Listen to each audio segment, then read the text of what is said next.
και τα κεφαλάκια της, δεν θα βλέπω το όχι, να είσαι καλά, ευχαριστώ. Είσαι πολύ ευγενική.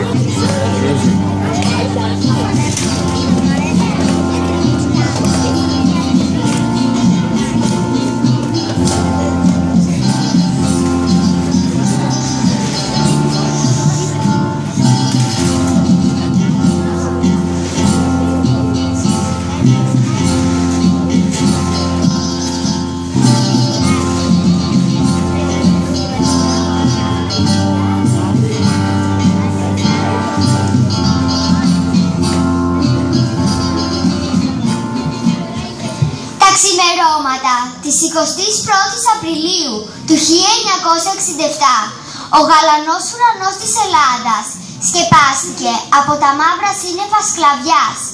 Μιας σκλαβιάς που δεν ήρθε από ξένους κατακτητές, αλλά την επέβαλαν αδίστακτα Έλληνες συνωμότες, στους οποίους η πατρίδα είχε εμπιστευτεί τα όπλα της για να την υπερασπίζονται. Αυτά τα όπλα έστρεψαν εναντίον του υπερήφανου και φιλελεύθερου ελληνικού λαού, ο οποίος δεν φανταζόταν πως από εκείνο το πρωινό και ύστερα θα καταπατιούνταν οι συνταγματικές ελευθερίες και τα ανθρώπινα δικαιώματα.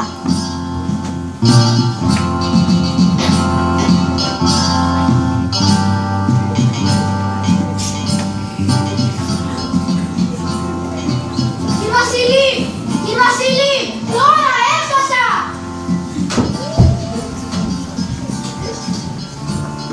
Ποιος είναι ο Τζέκμι μέσα στο περιποιημένο? Ξέρεις πόσα μου χρωστάς? Όταν σκέφτεσαι να με πληρώσεις, θα το πληρώσω μαζί. Αυτό μας είναι ο βασιλιάς μας, έτσι κυβερνάνε. Πάλι η κυβέρνηση σου φταίει εσένα. Δεν κοιτάς, λέω εγώ, τα χάλια σου που τρέχεις όλη μέρα στις διαδηλώσεις, αντί να πας να κάνεις καραμεροκάμα το παραπάνω. Θα μιλήσω ο λαός, να αλλάξει η κατάσταση. Γυναίκα, σου έχω πει 1000 φορές πως δεν θέλω να συζητάς για τέτοια πράγματα. Δεν θέλω να συζητάς για πολιτικές ειδήσεις. Εδώ μέσα από κανέναν σας. Θα βρούμε τον πελά μας και τι είσαι χρονιά.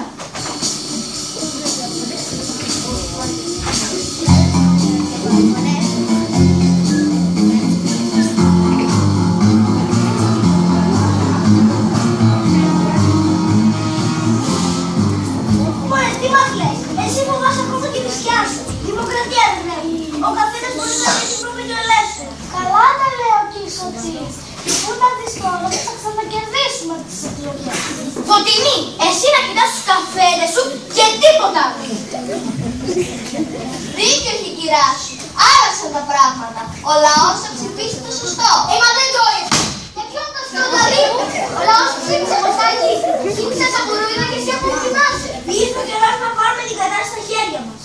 Μεγάλα λόγια είστε και από πράξεις.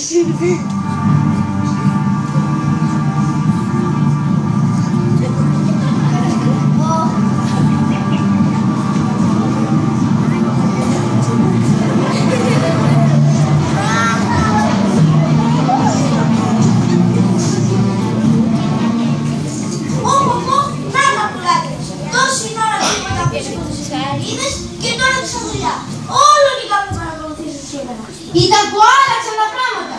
Κούνια που σας κούναγε, τα πάντα παρακολουθούνται.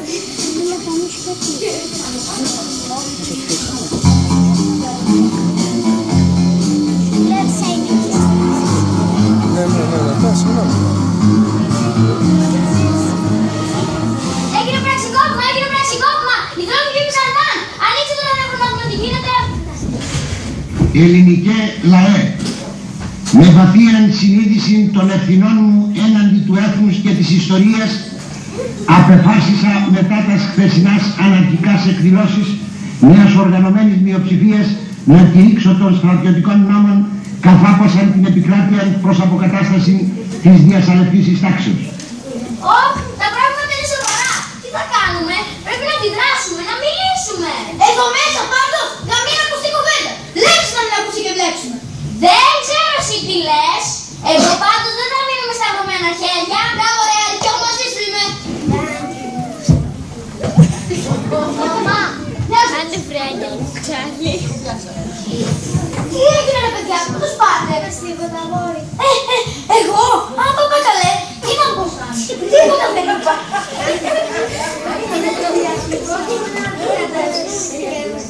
Και πού είσαι, για πρόσεχε τις αληθές σου, γιατί θα μπλέξουν άσχημα αν συνεχίζουν τις ζωηράδες.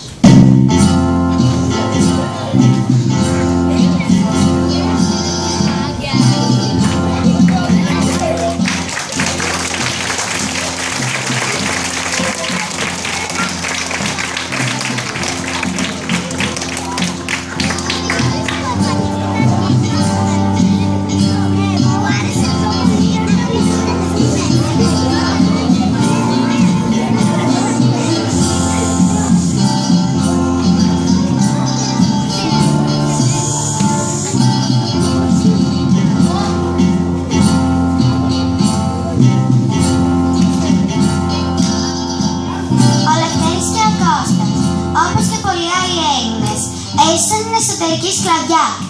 Περιορισμοί, έλεγχος, φυλακές, εξορία, βασανιστήρια, σπατάλη δημοσίου χρήματος, εξαγορά συνειδήσεων και νόθευση συνθηκών της ελληνικής ζωής είναι οι λέξεις που περιγράφουν την περίοδο της Χούντας.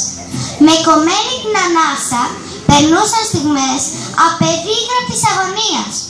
Εμφανίστηκαν ασυνείδητοι και αδίστακτοι καιροσκόποι, όμως δεν φοβήθηκε και δεν λύγησε ο προδομένος λαός. Ήταν χιλιάδες, ήταν εκατομμύρια οι Έλληνες που ονειρευόταν την ώρα και τη στιγμή που θα φύγει η Χούντα.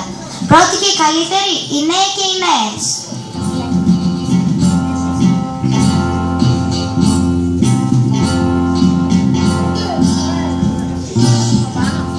Πού είστε βρε κορίτσια? Το ξέρετε ότι τις προάλλες σας έφτιαχνε ασφάλεια. Πόσες φορές σας έχω πει να κάσετε φρόνημα. Θα βρείτε το πελά σας. Αυτός ο πελάς τους αδελφέ μου είναι η ελευθερία που χάσαμε. Και αν το πούμε στο λίστα και σειρά, πώς θα διώξουμε τη Χούντα? Δεν ακούς τι γίνεται γύρω. Κοντά μικρός ελευθερίας. Πρέπει όλοι να αγωνιστούμε όποιο είναι το τίμημα. Τι λέτε μωρέ? Μην ξανακούσω ότι ανακατευθήκατε, θα σας κόψω τα πόδια. Καταλάβατε? Δείτε τι έγινε με τον Κώστα και τον Λευτέρη. Έτσι θα καταλήξετε κι εσείς. Φυλακισμένες. Ορίστε. Χασομέρισα με εσάς και ξέχασα να βάλω τους καφέδες. Φωτεινή, βάλε πυρηνικούς. Η Ειρήνη Τσάβα αγωνίζεσαι, ο κόσμος δεν μπορεί να σηκώσει κεφάλι. Χαμένο δεν πάει τίποτα. Και όλοι εκείνοι που σκύβουν το κεφάλι το κάνουν από φόβο ή από άγνοια. Θα ξυπνήσουν όμως τα καμέρα και αλίμονο στη Χούντα. Άμα σ' ακούσε εγώ να λες τέτοια πράγματα, χάθηκες.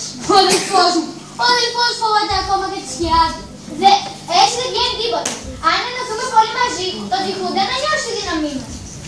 Έτσι που τα λες είναι. Μη μιλάτε, μη τραγουδάμε, μη διαβάζουμε, μη γράφουμε. Μη, όλο μη και προκοπή, τίποτα. Λαρισμένοι συνήγοι μες στη χώρα.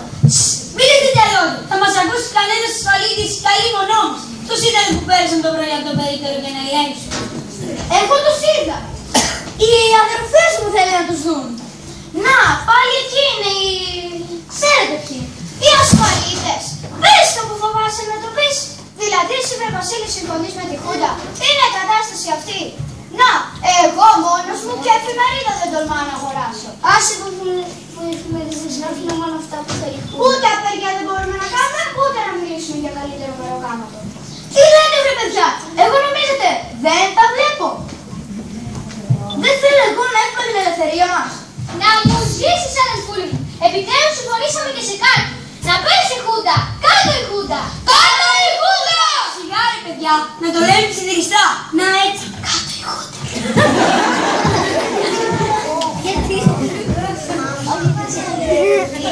Να, βλέπετε με σε κλαμάρα να περάσει η ώρα. Θα κλαμάρει τα πολιτικά συνθήματα, όλοι για να έξι. Μπρος!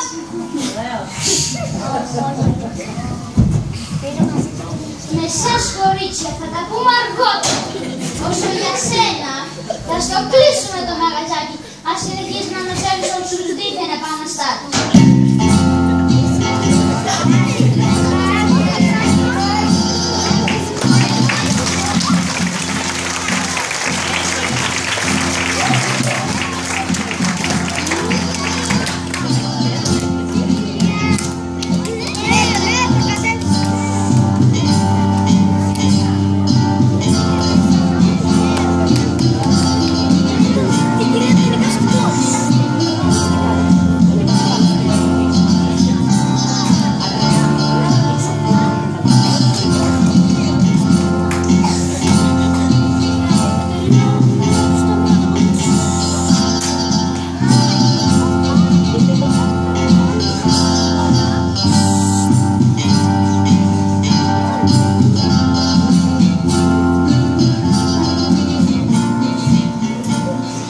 αρχή του τέλους. Οι φοιτητές ανακτισμένοι πρωτοστάτησαν και άρχισαν να διαμαρτύρονται. Ζητούσαν ψωμί, δηλαδή δουλειά και να μην πεινά κανείς. Ζητούσαν ελευθερία, να φύγει η Χούντα και να ζήσουν ελεύθεροι και αδελφωμένοι. Ζητούσαν παιδεία, όλα τα παιδιά του λαού να μπορούν να σπουδάσουν δωρεάν. Συγκλονιστικά μηνύματα που συγκίνησαν ακόμα και αυτούς που φοβούνταν να αντιδράσουν. Όμως σε κάθε αίτημα του λαού, ο δικτάτορας δηλώνει με κομπασμό «Όταν το αποφασίσω εγώ».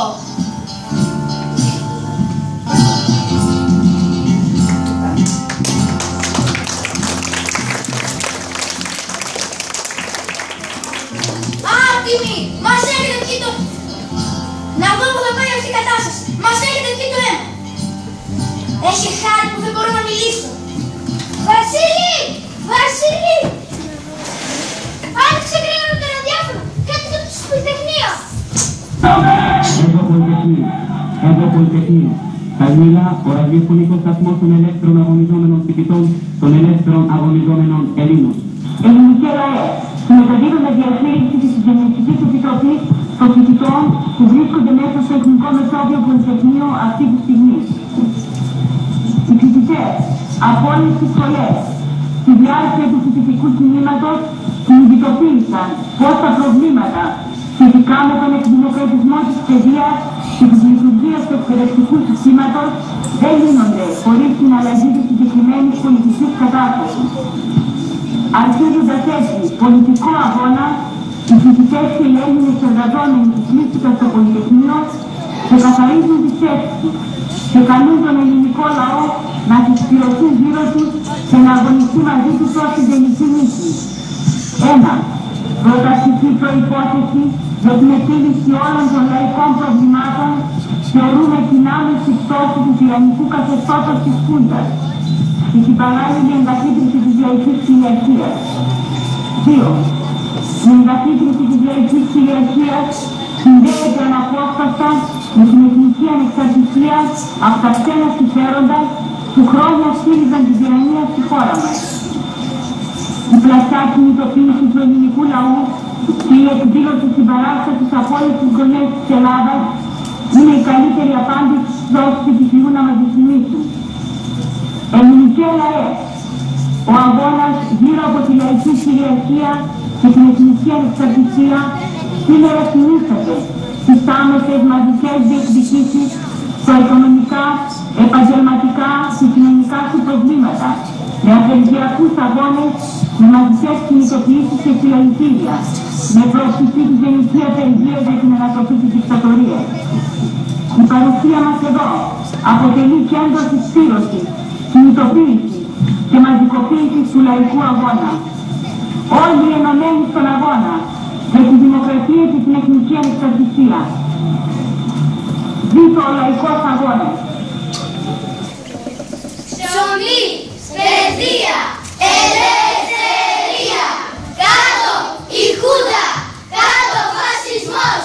Ψωμί, παιδεία, ελευθερία.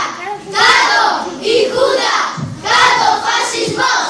Ψωμί, παιδεία, ελευθερία. Κάτω η Χούντα, κάτω φασισμός. Τι συμβαίνει? Αδελφούρη μου, έφτασε και έμενες ελευθερίας. Τελείωσαν τα ψέματα. Όλοι οι φοιτητές συγκεντρώνονται στο Πολυτεχνείο. Είναι χιλιάδες. Αντίσταση με κάθε τρόπο. Το καθεστώς της βίας και του τρόμου. Δεν θα περάσει άλλο. Κάτω τον Παπαδόπουλος και ο φασισμός. Προσπάθησαν να πάρουν σε γύψο, ακόμα και την ίδια μας σκέψη. Προσπάθησαν. Καλά το είπες. Δεν τα κατάφεραν. Μα πώς δεν τα καταφέρουν άλλο? Πώς μπορείς να αφαιρέσεις από τον ποιητή το λόγο του? Πώς μπορείς να απαγορεύσεις βιβλία κρύοντας τα αδεθνικά? Πώς μπορείς να σταματήσεις τη μουσική και το τραγούδι? Πώς φυλακίζεις τα αδέρφια σου? Κι όμως αυτό το τρομερό πλάσμα βρήκε τον τρόπο. Με τον περιβόητο νόμο περί τύπου, με τη λογοκρισία, τις συλλήψεις, τις απαγορεύσεις και τις εξορίες. Τώρα ήρθε η ώρα μας. Πρέπει οι φυλακισμένοι και οι εξορισμένοι να γυρίσουν στα σπίτια τους. Να επανέλθει η δημοκρατία, να πάρουμε το αίμα μας πίσω. Τα παιδιά έχουν ήδη φανευτεί στη νομική και ξεκίνησαν την αντίσταση. Περιμένουν ενισχύσεις. Τι καθόμαστε, να φύγουμε, να ανοιχτούμε στον αγώνα. Πάμε! Να πάμε κι εμείς, τι περιμένουμε? Πού να πάμε? Δεν άκουσες πως έχουν μαζευτεί οι φοιτητές. Φοιτητές είμαστε εμείς. Δεν είμαστε. Άρα, ντροπή ρε Βασίλη, ντροπή. Τι λέει, εγώ με πιο πολύ καλό και θάρρος από σένα. Αυτοί αγωνίζονται για μένα και για σένα. Και εσύ θα κάτσεις εδώ. Ντροπή, μπρος, πάμε. Πάμε. Ήρθε η ώρα.